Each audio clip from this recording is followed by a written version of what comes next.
Bien, amigas, amigos, en esta parte que nos corresponde el conversatorio, el encuentro con el personaje de esta noche, de este domingo, es la segunda ocasión que nosotros tenemos la oportunidad de conversar con alguien ligado al ámbito del sistema judicial.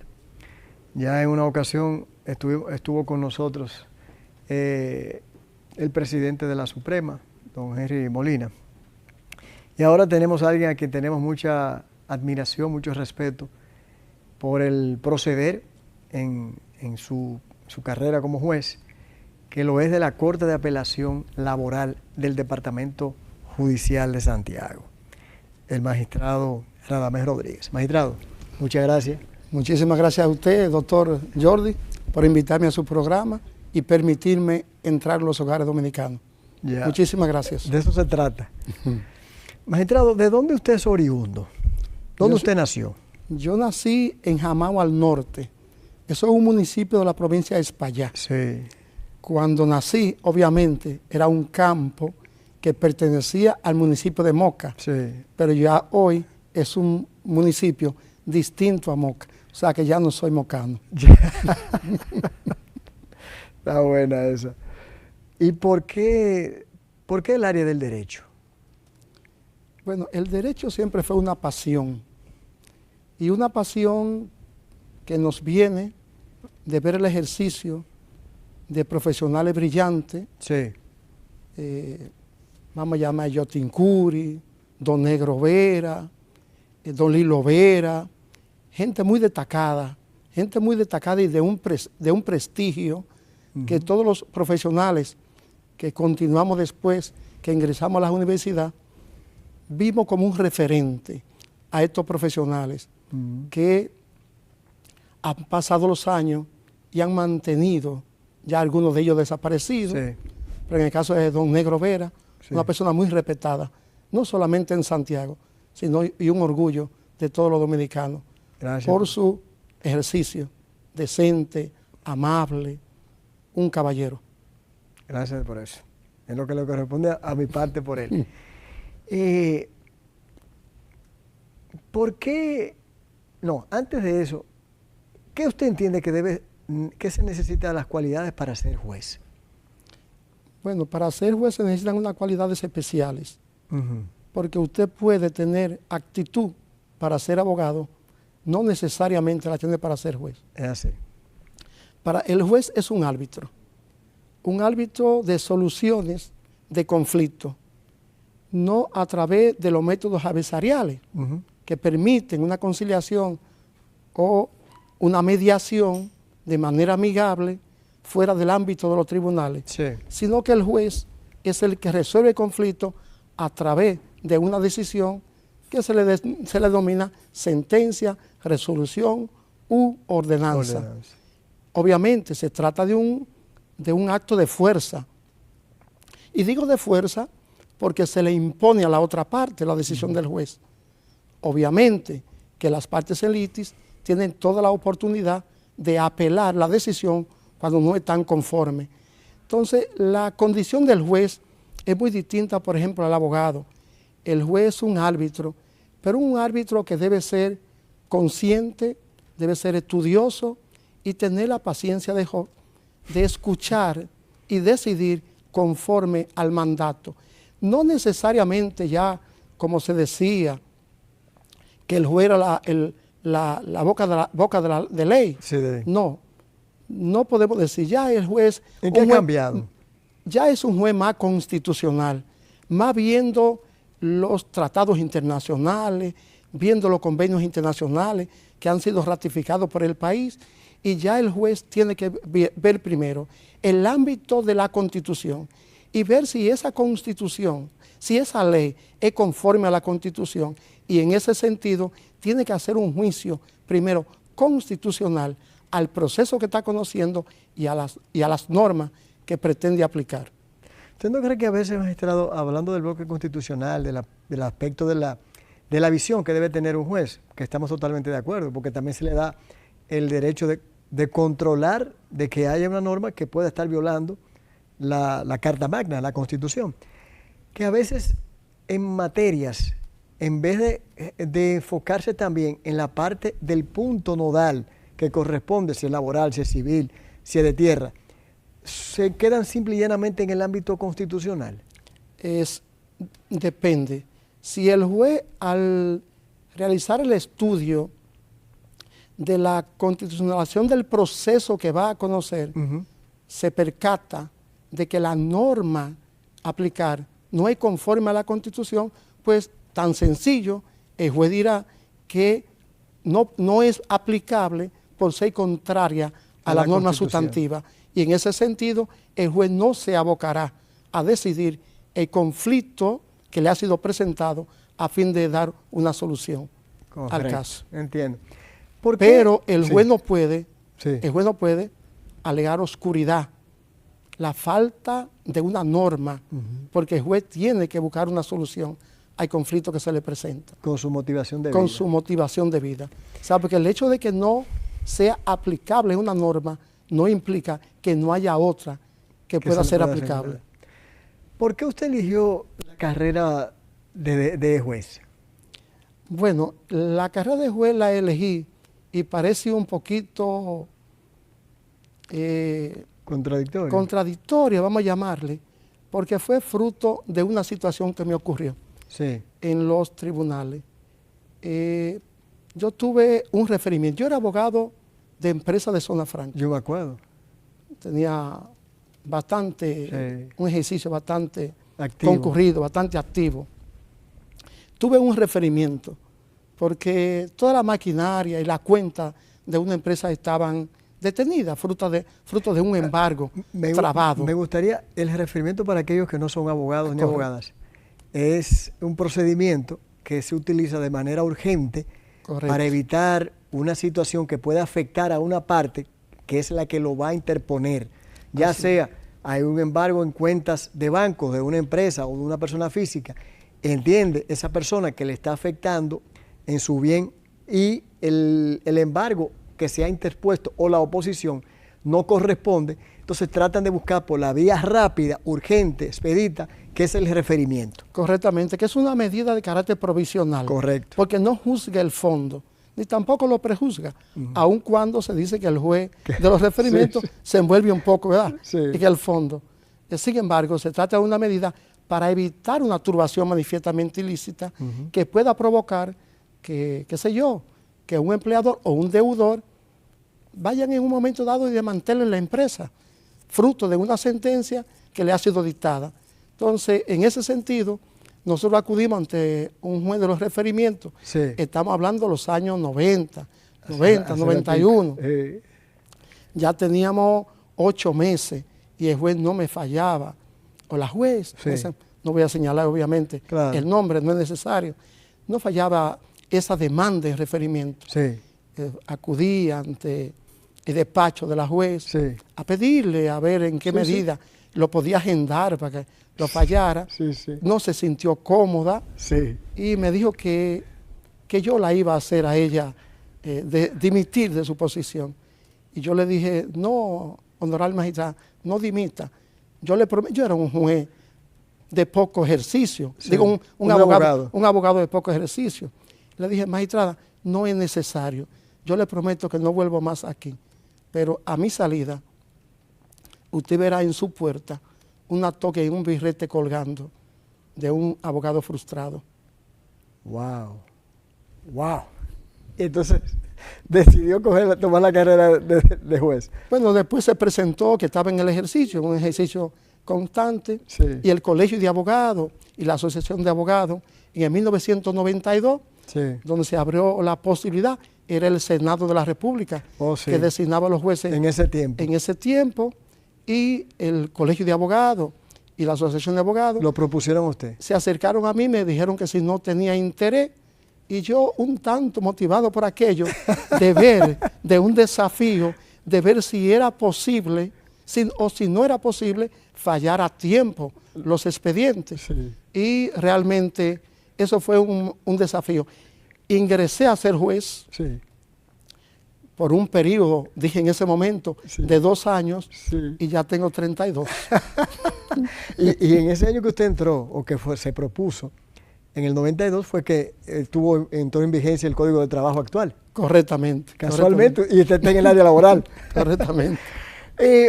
Usted es juez de, como habíamos dicho al inicio, de la Corte de Apelación Laboral del Departamento Judicial de Santiago. ¿Cuál es una de las mejores satisfacciones que pueda mencionar que usted ha tenido en ese ejercicio? Bueno, la mayor satisfacción, he visto tantos casos en 32 años, pero la mayor satisfacción que sentí fue en un recurso de apelación que estaba presidido por la magistrada Nancy Salcedo. Que ahora está en la Suprema. Que está en la Suprema, me parece, si mal no recuerdo, que era Domingo Gil, el otro juez. Que ahora está en el Constitucional. Que está en el Constitucional, y creo que entonces estaba yo. Sí. Se presentó un recurso de apelación entre familiares, donde un hijo demandaba a su padre y demandaba también a un hermano. Esa audiencia estaba el salón de audiencia lleno de familiares. Le pedí a la magistrada Nancy, la conciliación en materia laboral está abierta en todo estado de causa. Por lo tanto, en cualquier momento, en cualquier escenario, en cualquier fase del procedimiento, es posible intentar que las partes se pongan de acuerdo sin necesidad de tener que esperar una decisión del juez a través de una sentencia. Bueno, al ver eso, le pedí a la magistrada Nancy Salcedo, que era la presidenta de la Corte, que me diera unos minutos para ver si yo lograba conciliar esa familia. Conversé con ellos unos minutos por separado, logré realmente hacer que esa familia pudiesen llegar a un acuerdo. Wow. El hermano mayor, que manejaba todos los intereses de su padre, el hermano y a quien había estudiado, era un profesional, recuerdo bien de la contaduría, y su hermano menor que no había estudiado. Entonces el hermano menor entendía que el mayor estaba haciendo uso de los recursos de su padre, pero los padres como al fin decidieron poner sus empresas en manos de aquel que había y tenía la experiencia. Y tenía la experiencia, la capacidad, que tenía la preparación para dirigir la empresa. Como todo padre que quisiera ver que ese patrimonio que ha logrado con mucho esfuerzo se mantenga. Bueno, pues esa familiar, el hermano menor y el hermano mayor, tenían un pleito, no podían verse, y realmente, y la madre que estuvo allí en la audiencia, un tanto apenosa, llorando, viendo a sus dos hijos desangrarse en un pleito, en una lucha que realmente en la que ningún padre, ninguna madre quiere ver a sus hijos. Logramos el acuerdo y ahí hubo más llanto que al inicio, porque realmente hay mucha lágrima. ¿Eso le emociona a usted? Un abrazo de toda la familia. Claro. Porque a veces la gente cree que el juez o la jueza es fuerte y no, porque tiene que mostrar una actitud de esa naturaleza. Claro, pero no hay mayor satisfacción que cuando las partes pueden llegar a un acuerdo. Yo fui durante 3 años conciliador en el Ministerio de Trabajo, antes del Código de Trabajo de 1992, cuando estaba el Código de Trabajo de 1951 y la ley 637 sobre contrato de trabajo, y allí yo pude ver tanta conciliación, sobre todo cuando el empleador y el trabajador se iban de la mano porque lograban una conciliación y el trabajador debía a incorporarse a su puesto de trabajo. Y para mí eso era maravilloso, porque en un país en vías de desarrollo y en ese entonces con limitaciones, no había el número de empresas que hay hoy, la fuente de empleo. Entonces, al ver que un trabajador se iba otra vez a su puesto de trabajo, eso es una manera de tranquilizar económica y espiritualmente y anímicamente a la familia. Eso es bueno. Magistrado, vamos a quedarnos con esa parte para irnos a la pausa, pero ese es el papel también de todo juez o jueza, buscar evitar, y del abogado sobre todo. El abogado es el primero que debería evitar que una situación llegue a un término de litigio y se quede en conciliación. Pero eso no todo lo hace. Sí, yo fui miembro del Consejo del Poder Judicial, que es el órgano de gobierno, del gobierno del Poder Judicial. Bueno, ya usted tuvo aquí sí. al honorable magistrado Luis Henry Molina, presidente de la Suprema y del Consejo del Poder Judicial. Y nosotros lanzamos un trabajo, una lucha, a fin de ir creando conciencia en el Ministerio Público, en la Defensoría Pública, en los abogados, en los jueces, sobre los métodos alternos de solución de conflictos. Porque tenemos que realmente, lamentablemente, vamos a las universidades para ser abogados litigiosos, abogados de litigio, Sí. pero no nos preparan para ser abogados de la paz. Muy bien, vamos a la pausa. Señores, estamos conversando con el magistrado Radamés Rodríguez de la Corte de Apelación del Departamento Judicial de Santiago. Luego de la misma, continuamos. Bien, señores, en esta noche, para aquellos que ahora nos están contactando por el canal 29 de Teleuniverso y por las diferentes redes sociales, tenemos esta noche a un magistrado de la altura de una Corte de Apelación Laboral, su presidente, en este caso, del Departamento Judicial de Santiago, el magistrado Radamés Rodríguez.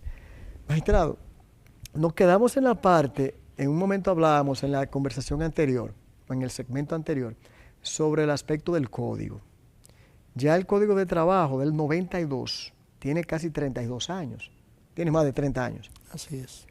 Se está hablando de una revisión, se está hablando de una modificación en algunos aspectos.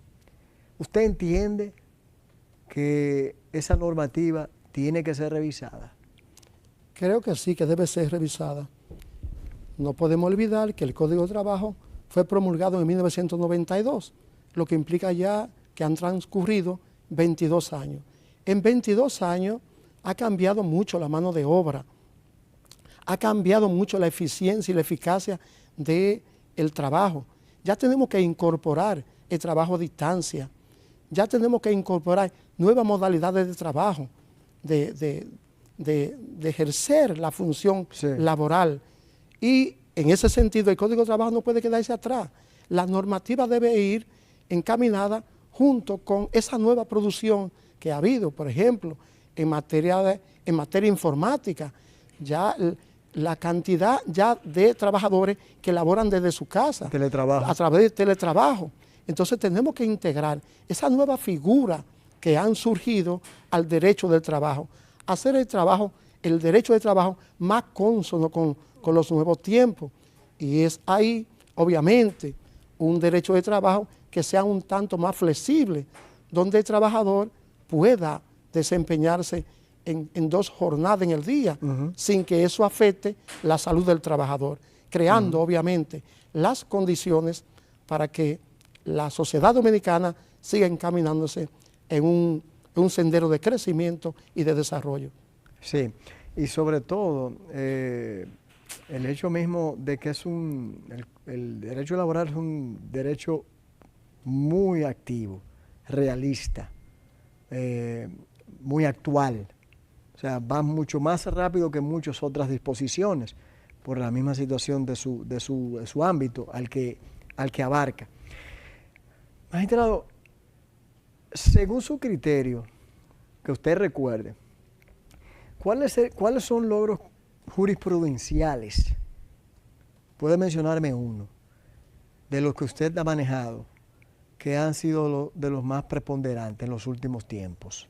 Bueno, en los años 90, siendo yo juez de primera instancia, presidente de la primera sala laboral del Distrito Judicial de Santiago, se presentó, sobre todo con el sector zona franca, la disyuntiva en el Código de Trabajo, en el artículo 86 del Código de Trabajo, establece que cuando el empleador desahucia, es decir, pone término de contrato de trabajo sin alegar una falta a cargo del trabajador, que es lo que se denomina desahucio, cuando el empleador no paga las prestaciones laborales, es decir, el preaviso y el auxilio cesantía en el plazo de los 10 días que el propio texto de ley consagra al empleador, entonces surge, dice el Código de Trabajo en ese artículo, un día de salario por cada día de retardo en el pago. Por incumplimiento. Por incumplimiento. ¿Qué resulta? Que hay empleadores, por ejemplo, que en ese entonces pagaban un 60%, un 70%, un 80%, un 50% de las prestaciones laborales. A veces pagaban un 90% Sí. o un 95%. Sí. Entonces los tribunales de todo el país condenaban al empleador a pagar un día de retardo por cada día un día de salario por cada día de retardo en el pago de esas prestaciones laborales. Ello conllevaba que un proceso que podía durar 4 o 5 años y que la demanda era, qué sé yo, se me ocurre, 100,000 pesos, podía meterse hasta 4 y 5 millones de pesos. Sí. ¿Qué dijimos nosotros? Bueno, que la condenación, que las 30 del artículo 86 tenía que ser cónsono con el monto dejado de pagar y no en base a un día de salario por cada día de retardo, Sí. sino cónsono a la proporción dejada de pagar. Esa decisión encontró cabida en muchos abogados, pero en otros, ya usted sabe, Sí, sí, claro. me pusieron en capilla ardiente Claro, en ese momento. Claro. Y realmente después la Suprema Corte de Justicia tomó este criterio nuestro y ya es un criterio pacífico en Wow. todo el país, donde todos los jueces aplican Qué esa bien. disposición Sí, que tomamos de Yo inicio. lo recuerdo. Qué bien. Usted fue miembro del Consejo del Poder Judicial como usted lo establecía hace un momento. No es solamente en el ámbito laboral que le voy a hacer la pregunta.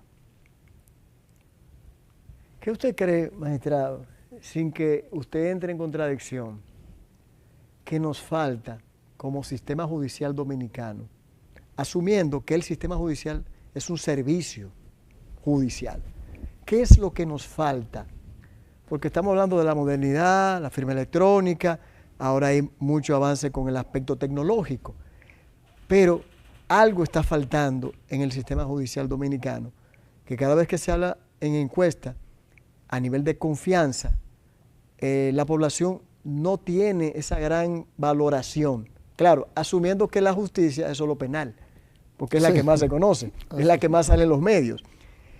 Pero ¿qué le falta al sistema judicial dominicano desde su punto de vista, que ya ha estado también en el Consejo? Sí, me parece a mí que el Poder Judicial tiene que hacer un trabajo de entrar a los sectores más humildes, llevar a la sociedad dominicana, ingresar a la universidad, hacer un acuerdo con las universidades, a fin de que, por ejemplo, los pensos de las universidades ya se adecúen a los nuevos tiempos, a la nueva materia y sobre todo a un ejercicio del derecho, porque como usted puede observar, muchos, las personas que ingresan a las universidades, ingresan por el derecho penal. Sí. Pero hay una serie de ramas del derecho que están vírgenes y pudiesen válidamente. Pero me parece a mí que el Poder Judicial tiene que hacer un poquito más, abrirse un poco a la sociedad, de forma tal que los ciudadanos conozcan cuál es la labor del juez, cuál es la labor de la justicia. Por ejemplo, a un simple ciudadano que usted le pregunta, Sí, de un sector humilde o no, las personas piensan que el juez es un funcionario común, es decir, de los demás poderes del Estado, sí. y que el juez resuelve en virtud del amigo, el compadre o aquel que se acerca al juez. Y el juez está simplemente para regirse por la Constitución, los tratados, los convenios y la ley. Ese es el rol del juez. El juez no está ceñido a aquellas situaciones que ocurren en los demás poderes del Estado.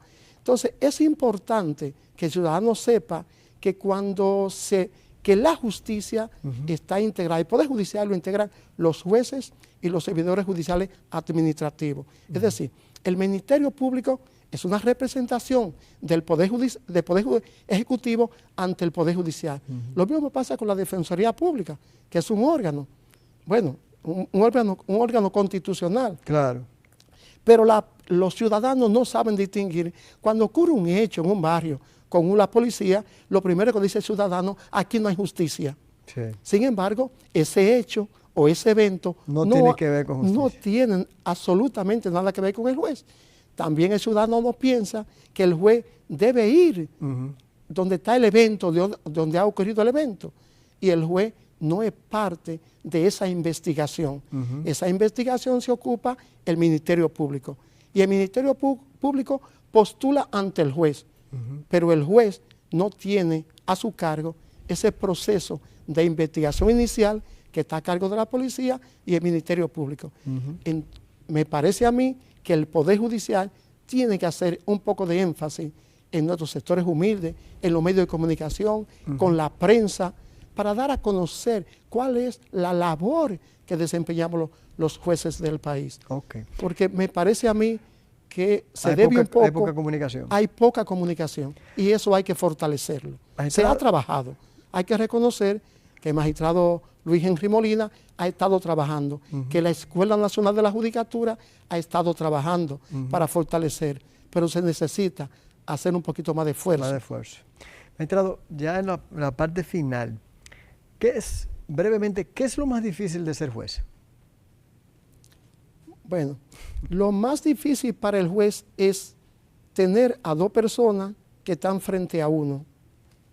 Lamentablemente hay que decirlo, no somos jueces de equidad, aunque a veces hay abogados que le invocan a uno la equidad. Somos jueces de derecho.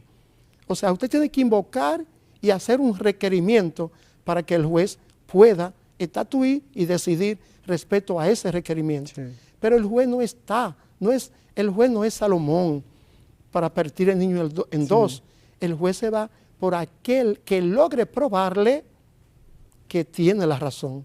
Entonces puede ser que a quien el juez le dio la razón, en el fondo no la tenga, pero fue el que logró aportar las pruebas. No basta que aunque usted diga, a mí me hicieron esto, o a mí me sustrajeron esto. Usted tiene que aportarle al juez la prueba, porque el juez no puede condenar a una persona que el juez no ha determinado, no ha comprobado su culpabilidad. Hay un viejo adagio: es preferible dejar a un delincuente suelto que condenar a un inocente. Finalmente, magistrado, su sugerencia para aquellos que nos están viendo, abogados, especialmente jóvenes o aspirantes a jueces, ¿cuál sería su recomendación, su sugerencia? Mire, siempre se dice que hay muchos abogados, y es lo que nos dicen en las universidades, decimos los alumnos, en las universidades, nos dicen los profesionales de otras áreas, que hay muchos médicos, que hay muchos abogados. Yo no creo que haya muchos abogados y muchos médicos. Lo que pasa es que hay que hacer un ejercicio y un esfuerzo para usted estudiar de tantas ramas del derecho, estudiar aquellas que no han sido explotadas, ¿no? Y usted dice, por ejemplo, se me ocurre a mí, que estudié el área de derecho tributario, derecho y derecho administrativo, que es un área que está prácticamente virgen. Y muchos de los que se dedican a esas áreas, o pocos de los que se dedican a esas áreas, son contadores que se han hecho abogados después, porque hay un viejo adagio, que los abogados, mientras más lejos estamos de los números, más felices nos sentimos. Pero así como está el derecho tributario, el derecho administrativo, hay otras ramas del derecho que realmente son ramas vírgenes, y lo que pasa es que hay que hacer un esfuerzo extra, hay que prepararse. Los jóvenes tienen que prepararse. No basta tener un título universitario, como tampoco basta tenerlo en el área de la medicina u otras ramas del conocimiento humano. Hay que prepararse. Magistrado, gracias.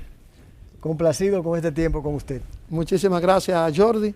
Para mí ha sido un honor que me haya invitado a este programa y me haya permitido realmente, tal y como te dije en principio, entrar a los hogares dominicanos. Muchísimas gracias. Gracias a usted, magistrado. Bueno, señores, en esta noche conversando con el magistrado Radamés Rodríguez, presidente de la Corte de Apelación Laboral del Departamento Judicial de Santiago. Un ejemplo, alguien a que, vuelvo y repito, como decía al inicio, le tenemos mucha consideración y respeto por su trayectoria. Así que vámonos a una pausa y regresamos.